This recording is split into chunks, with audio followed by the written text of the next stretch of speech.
दास्ता पर अरस्तू के विचार। मैं Kaushal Kumar Sen, assistant professor political science, Babu Shobharam government arts college Alwar. इस अंक में हम अरस्तू के दास प्रथा पर विचारों को अध्ययन करेंगे।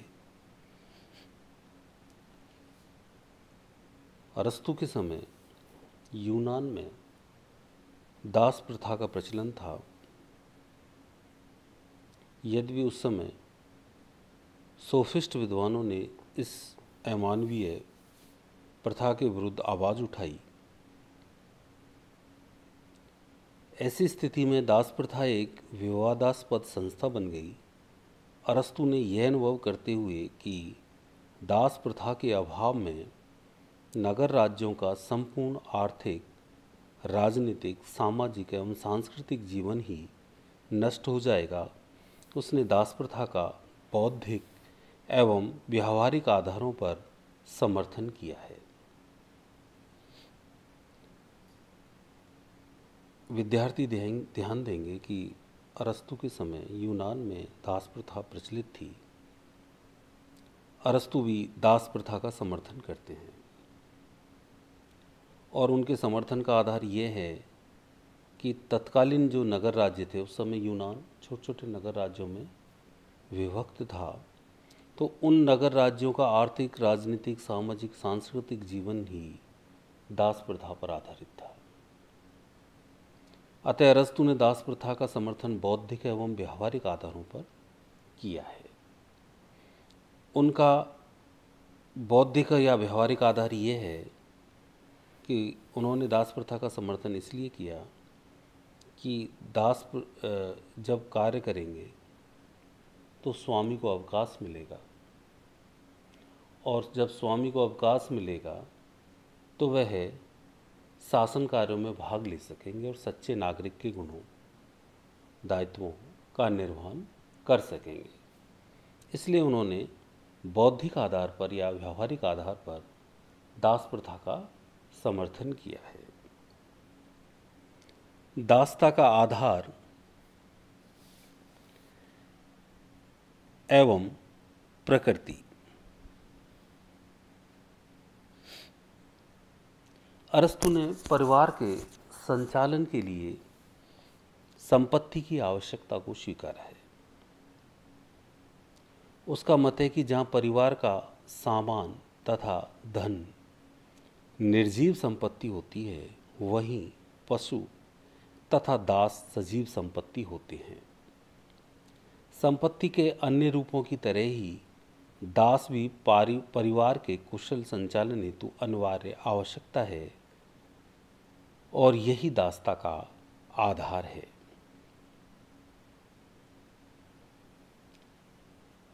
अरस्तू ने, जैसा भी अपन पढ़ रहे थे, कि परिवार के संचालन के लिए दो प्रकार की संपत्तियां आवश्यक मानी हैं। एक संपत्ति निर्जीव है, जो धन संपदा जिसमें आती है, और दूसरी संपत्ति पशु और दास हैं, जो सजीव संपत्ति हैं। अरस्तू के अनुसार दास अपनी प्रकृति से ही एक संपत्ति है, और एक संपत्ति के रूप में होने के कारण दास का स्वयं अपना कोई अधिकार भी नहीं होता है। उसका तर्क है कि कोई भी संपत्ति स्वयं अपनी स्वामी नहीं होती, अपितु प्रत्येक संपत्ति को सदैव ही किसी स्वामी की आवश्यकता होती है। स्वामी के अभाव में संपत्ति का अपना कोई अस्तित्व एवं महत्व नहीं होता है, क्योंकि संपत्ति का स्वामी से अलग अपना कोई स्वतंत्र अस्तित्व संभव ही नहीं है। किंतु संपत्ति से भिन्न स्थिति स्वामी की होती है, क्योंकि स्वामी का अस्तित्व संपत्ति से अलग एवं स्वतंत्र होता है। स्वामी का संपत्ति पर पूर्ण अधिकार होता है, किंतु संपत्ति का स्वामी पर कोई अधिकार नहीं होता है। वस्तुतः संपत्ति का अस्तित्व भी स्वामी के लिए ही होता है, और एक संपत्ति के रूप में दास की स्थिति भी मात्र स्वामी के लिए ही होती है।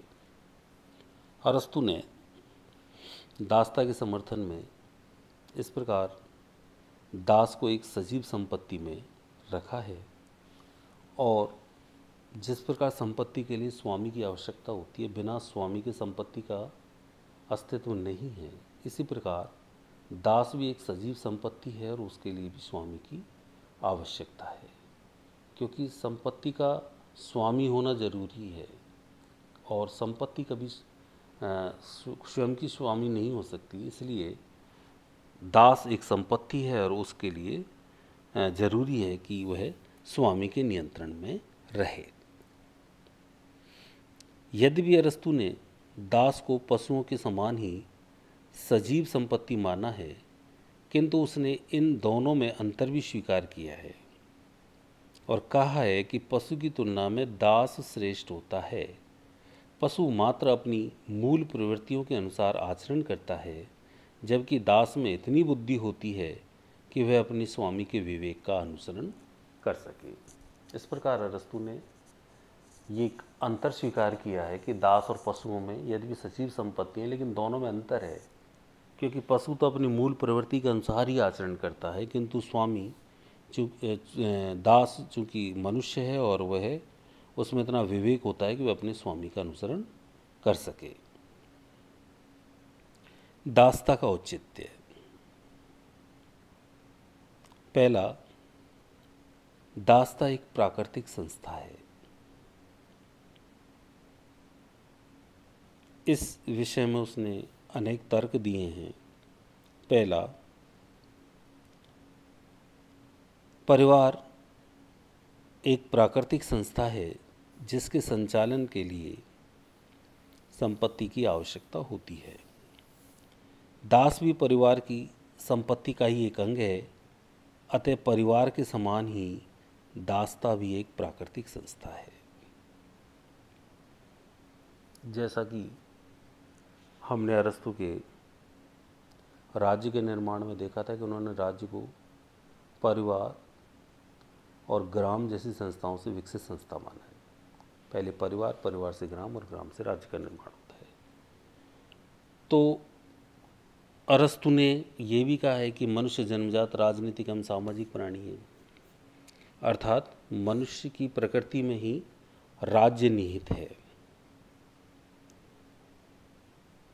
चूँकि परिवार भी प्राकृतिक है, क्योंकि बिना परिवार के मनुष्य नहीं रह सकता, उसकी प्रकृति में निहित है, और परिवार के संचालन के लिए दास की आवश्यकता है, क्योंकि परिवार की जो दिनचर्या है वह, या स्वामी की दिनचर्या को समय तभी मिल सकता है जब उस परिवार में दास हैं। इस प्रकार दासता, परिवार जब प्राकृतिक है तो परिवार के निर्माण में जो भी चीज़ें काम आती हैं वो सब प्राकृतिक है, तो दासता भी प्राकृतिक है। अरस्तु के अनुसार प्रकृति ने ही मनुष्य को असमान बनाया है। प्रकृति ने जिनको विवेक का गुण दिया है वे शासक होते हैं, और जिन व्यक्तियों को केवल शारीरिक शक्ति दी है तथा मात्र इतनी समझ दी है कि वे दूसरों के विवेक को पहचान सकें, वे शासित होते हैं। प्रथम श्रेणी के व्यक्ति को अरस्तु स्वामी कहता है और द्वितीय श्रेणी के व्यक्ति को अरस्तु दास कहता है। अरस्तु ने दासता को प्राकृतिक दूसरा आधार ये माना कि दासता प्राकृतिक होती है, और उसका पहला तो यह कि क्योंकि परिवार प्राकृतिक है तो परिवार के निर्माण की सभी वस्तुएं, सभी चीज़ें प्राकृतिक हैं, तो उस आधार पर भी दासता प्राकृतिक है। दूसरा उन्होंने बताया कि प्रकृति ने मनुष्य को असमान बनाया है, जिनमें विवेक होता है वो शासक बनते हैं और जिनमें विवेक नहीं होता वो दास बनते हैं।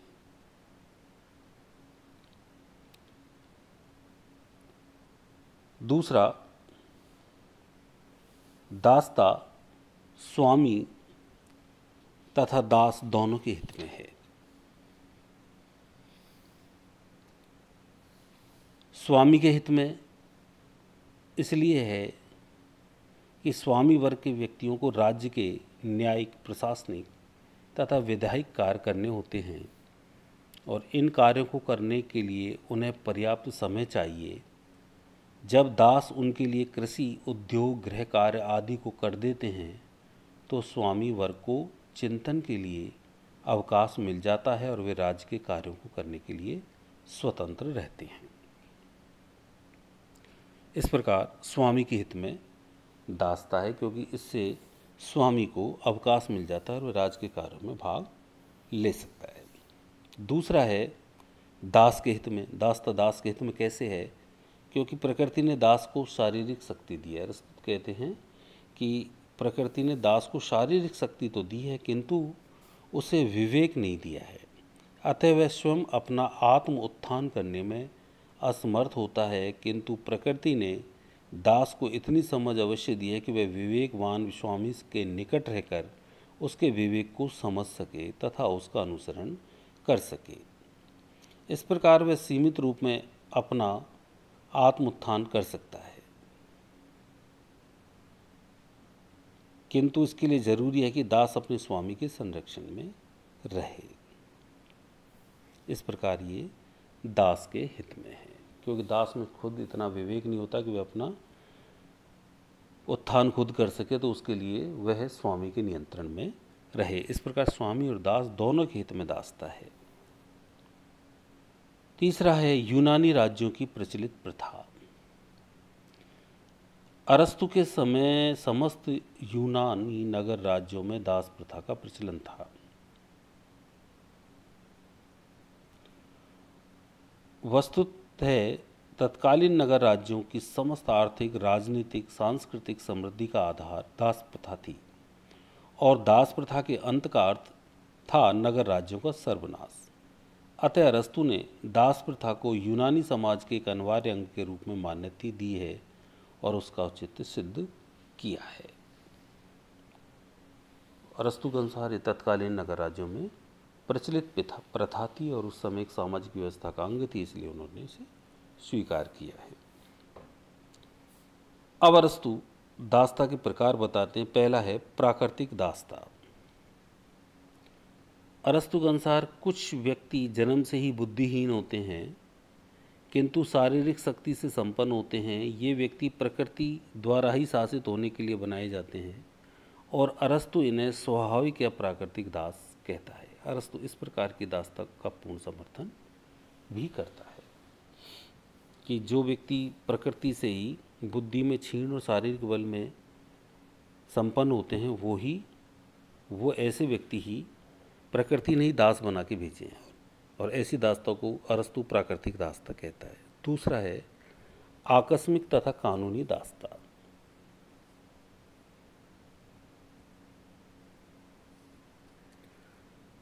इस श्रेणी के दासों के अंतर्गत अरस्तु बताते हैं कि प्राचीन काल में युद्ध में हारने पर बंदी बनाए गए व्यक्तियों को भी दास बनाने की प्रथा थी।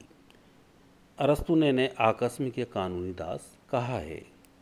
जो युद्ध में हारे हुए सैनिक हैं, उन्हें अरस्तु आकस्मिक या कानूनी दास कहता है। आकस्मिक, अचानक वो मिलते हैं, और कानूनी दृष्टि से उन्हें दासता मिलती है।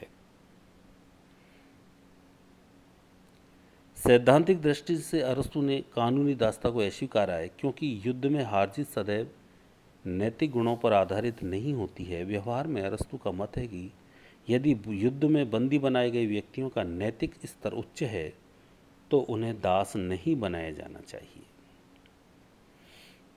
और अरस्तु कहते हैं कि जहाँ तक यूनानी नागरिकों का संबंध है,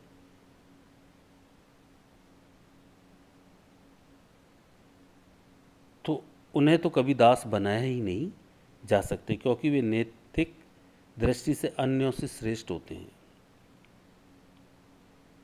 वस्तुतः यूनानियों के बारे में अरस्तु का यह मत उनके जातीय अहंकार का सूचक है कि कानूनी दासता के अंतर्गत अरस्तु युद्धबंदियों को स्वीकार करते कि ऐसे व्यक्ति जो युद्ध में बंदी बनाए जाते हैं सैनिक, वह कानूनी दास हैं। साथ ही अरस्तु ये भी कहते हैं कि यूनानी कभी दास नहीं बन सकते, क्योंकि वे नैतिक दृष्टि से उच्च श्रेणी के होते हैं, और इस प्रकार वे अपने जातीय अहंकार का यहाँ दिखावा करते हैं। दासों के प्रति स्वामियों के व्यवहार के निर्देश। अरस्तु ने दासों के प्रति स्वामियों का व्यवहार कैसा होना चाहिए, ये निर्देश दिए। इनमें कहा है, पहला, प्राकृतिक दासता का रूप ही स्वीकार किया जाना चाहिए, कानूनी दासता अमान्य है। अर्थात जो प्रकृति से ही क्षीण बुद्धि और शारीरिक शक्ति संपन्न है उन्हें दास बनाया जाना चाहिए। जो युद्धबंदी हैं उन्हें दासता का सही रूप स्वीकार नहीं करता है अरस्तु। दूसरा, दासता वंशानुगत नहीं होती है। यदि दास का पुत्र बुद्धिमान व योग्य है तो उसे दास नहीं बनाया जाना चाहिए। तीसरा है, दासता स्वामी एवं दास दोनों के लिए लाभकारी होती है। अगर स्वामी को दास के प्रति उदार व्यवहार रखना चाहिए। चौथा, स्वामी को दासों को यह वचन देना चाहिए कि यदि वे लगातार अच्छा कार्य करेंगे तो उन्हें मुक्त किया जाएगा। अरस्तु दासों को मुक्त होने का अवसर देने के पक्ष में थे। पांचवा है, जो स्वामी दासों के प्रति अनावश्यक कठोर व्यवहार करते हैं उन्हें राज्य द्वारा दंडित किया जाना चाहिए। अगला, यूनानी नागरिकों को दास नहीं बनाया जाना चाहिए। इस प्रकार ये अरस्तु के दासता संबंधी विचार थे। मुख्य बात यह है कि अरस्तु दासता का समर्थन इस आधार पर करता था कि तत्कालीन यूनानी नगर राज्यों में प्रचलित प्रथा थी और इससे स्वामी को अवकाश मिलता था जो राज्य के शासन कार्यों में भाग ले सकता था। तो अरस्तु दासता के प्राकृतिक स्वरूप को ही स्वीकार करते, अर्थात जो प्रकृति से मनुष्य क्षीण बुद्धि वाले हैं और शारीरिक शक्ति में संपन्न है वही दास बनाए जाने चाहिए, और कानूनी दासता की अवहेलना करता है। अब हम अरस्तु के दासता संबंधी विचारों की आलोचना करते हैं। पहला, दास पारिवारिक संपत्ति नहीं। दास मूलतः एक मानव है और उसे परिवार की सजीव संपत्ति कहना और पशुधन के साथ उसकी तुलना करना समस्त मानवता का अपमान है। दूसरा है, मनुष्य में समानता का महत्व है। अरस्तु ने बताया कि प्रकृति ने मनुष्य को असमान बनाया है, किंतु उसकी यह मान्यता भ्रमपूर्ण है। अरस्तु की तुलना में रूसों की यह मान्यता उचित है कि प्रकृति ने सभी व्यक्तियों को समान बनाया है और व्यक्तियों में ऐसा कोई आधारभूत अंतर नहीं है कि कुछ व्यक्ति स्वामी बन जाए और अन्य दास। तीसरा है, सिद्धांत में अनेक विरोधाभास हैं। जैसे अरस्तु प्राकृतिक योग्यता के नाम पर मानव समाज को स्वामी व दास दो वर्गों में विभाजित कर देता, किंतु व्यवहार में यह असंभव है। अगला, अरस्तु का मत है कि दासों को अपना व्यक्तित्व स्वामी के व्यक्तित्व में विलीन कर देना चाहिए, किंतु व्यवहार में यह असंभव है क्योंकि दास भी मूलतः एक व्यक्ति है और उसकी अपनी इच्छाएं और स्वतंत्रताएं हैं। अरस्तु का मत है कि दास तथा स्वामी के बीच मित्रतापूर्ण संबंध होने चाहिए, किंतु व्यवहार में यह संभव नहीं है क्योंकि मित्रता व सद्भाव समान स्तर के व्यक्तियों के बीच होते हैं। इस प्रकार सिद्धांत में अनेक विरोधाभास हैं। चौथा है, शारीरिक श्रम की उपेक्षा। अरस्तु ने स्वामी वर्ग के लिए मानसिक व बौद्धिक कार्य बताए और दास वर्ग को शारीरिक श्रम संबंधी कार्य सौंपे हैं। वस्तुतः अरस्तु दास वर्ग तथा उसके शारीरिक श्रम को निम्न श्रेणी का मानता है, जबकि संपूर्ण स्वामी वर्ग तथा नगर राज्यों के वैभव का मूलाधार दासों का शारीरिक श्रम ही है। अगला है, समाज का दो विरोधी हितों में विभाजन। अरस्तु ने दासता को प्राकृतिक तथा लाभपूर्ण संस्था बताकर मानव समाज को स्वामी व दास दो वर्गों में विभाजित कर दिया है। इससे समाज में असंतोष व अराजकता फैलने का भय निरंतर बना रहेगा। जातीय अहंकार। अरस्तु का यह कहना कि यूनानियों को कभी दास नहीं बनाया जा सकता क्योंकि वे नैतिक दृष्टि से अन्यों से श्रेष्ठ होते हैं, ये अरस्तु का जातीय अहंकार है। आधुनिक युग के अनुरूप नहीं। आधुनिक युग मानवीय समानता का युग है। वर्तमान काल की दो प्रमुख विचारधाराएं लोकतंत्र व समाजवाद मानवीय समानता की समर्थक हैं। लोकतंत्र तो मनुष्यों के बीच स्वतंत्रता, समानता तथा भाईचारे के संबंधों पर बल देता है, जो दास प्रथा से एकदम विपरीत है।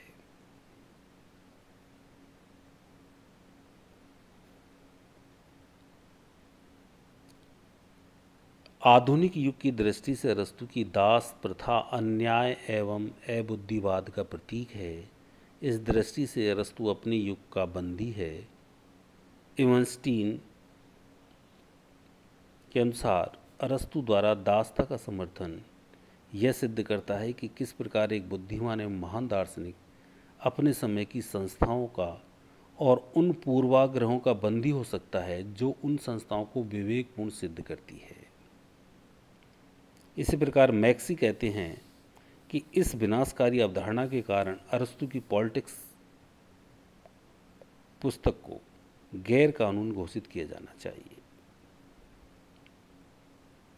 अरस्तू के इन विचारों के आधार पर यह कहा जा सकता है कि उसने दास प्रथा के समर्थन के साथ ही उसमें निहित क्रूरता को सीमित करने का प्रयत्न भी किया है, किंतु कुल मिलाकर उसके दासता संबंधी विचार मूलतः अनुदारवादी एवं रूढ़िवादी हैं। धन्यवाद।